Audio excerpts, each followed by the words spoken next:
The vineyard has been leased to cultivators, and the rightful owner is coming home. So I'm not going to get like super in depth into it, but in the book of Matthew, all right, so actually I'm going to start in verse 33 because that's the beginning of that illustration. All right, so Matthew 21:33. Here another illustration. There was a man, a landowner, who planted a vineyard and put a fence around it and dug a wine press in it and erected a tower. Then he leased it to cultivators and traveled abroad.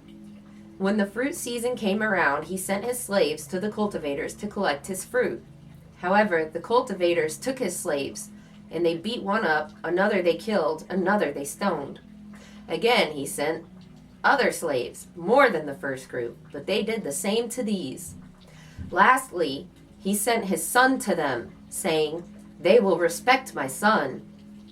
On seeing the son, the cultivators said among themselves, "This is the heir. Come, let us kill him and get his inheritance." Oh yeah. On seeing the son, the cultivators said among themselves, "This is the heir. Come, let us kill him and get his inheritance."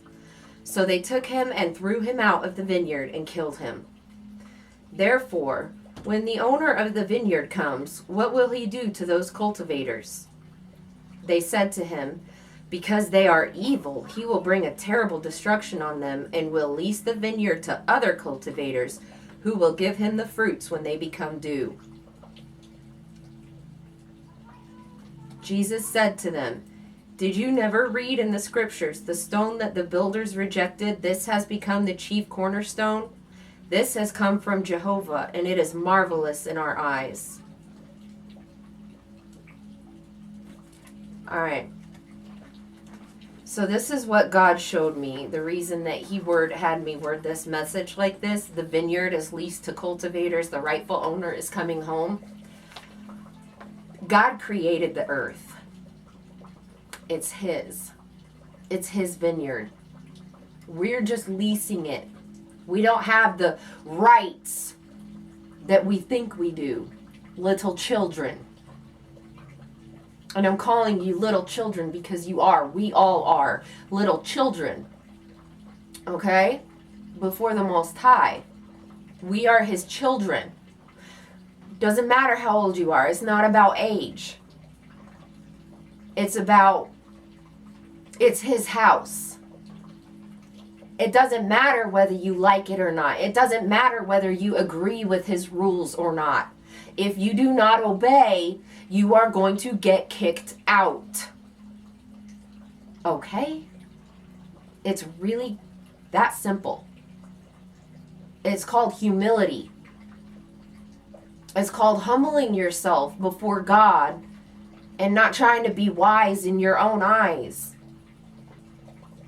If he says it's okay, it's okay. If he says it's not okay, it's not okay. His house, his rules. Okay? He's coming home. He's coming back with his son. He is the rightful owner.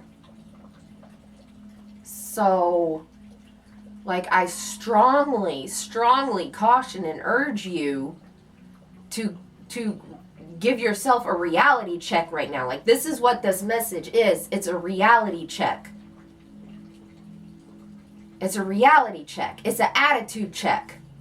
Little child. His earth, his house, his rules.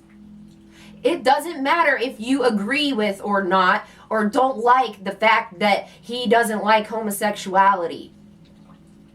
You can either stay all up in your pride and get kicked out, or you can humble yourself, little child, and be like, you know what? I don't like it. I don't like that it has to be, that marriage has to be between a man and a woman. But you know what? At the end of the day, I want to live. So I guess I'm going to have to say goodbye to that. That's really what this is boiling down to. Okay? Check yourselves. And again, these are judgment messages. I'm not here for likes. I'm not here to tickle your ears. I'm here to say the hard stuff that nobody else wants to say. But I have no problem saying it because, again, I keep repeating myself. This is the truth. This is the reality. Reality is only subjective on an individual level in an individual's life. The real reality of creation and what's going on, that reality, that's reality. That's the real reality. Okay? And it is the truth. God is real. He's coming back. And it's like, bend over, world, because you're about to get spanked. Abba's coming home. Daddy's coming home. Okay? Anything else on that one? All right. Next message.